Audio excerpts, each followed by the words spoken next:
Big బాస్‌కి సంబంధించిన star మా బ్యాచ్ ఎవరైతే ఉన్నారో, స్టార్ మా టీమ్ వాళ్ళు.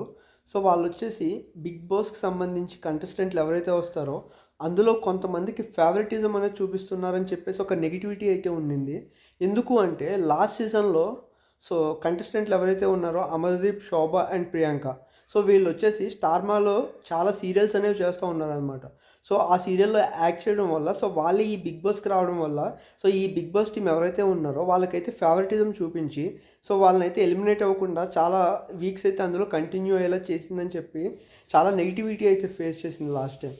సో, ఇప్పుడు కూడా అలాంటి నెగటివిటీయే ఫేస్ చేస్తుంది అని చెప్పి నాకైతే అనిపిస్తూ ఉండింది. ఎందుకు అంటే, సో, ఇప్పుడు కూడా ఎవరైతే నిఖిల్ అండ్ యష్మి అండ్ ప్రేరణ వీళ్ళున్నారో, సో, వీళ్ళు కూడా స్టార్మాకి సంబంధించిన వాళ్ళు. ఎందుకంటే, సో, స్టార్మాలో వచ్చే సీరియల్స్ ఏవైతే ఉన్నాయో వాటిలో వీళ్ళైతే యాక్ట్ చేస్తూ ఉంటారు. సో, కాబట్టి వాళ్ళనైతే మళ్ళీ ఫేవరెటిజం చూపించి, సో, ఇప్పుడు కూడా స్టిల్ అలానే వాళ్ళకి సపోర్ట్ చేస్తూ చాలా వీక్స్ అయితే ఎలిమినేట్ అవ్వకుండా చూస్తుంది అని నాకైతే అనిపిస్తూ ఉండింది.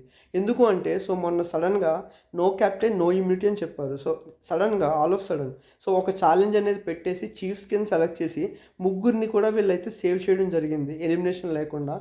సో, నాకైతే అట్లనే అనిపిస్తుంది. మీకేమనిపిస్తుందో కమెంట్ చేయండి.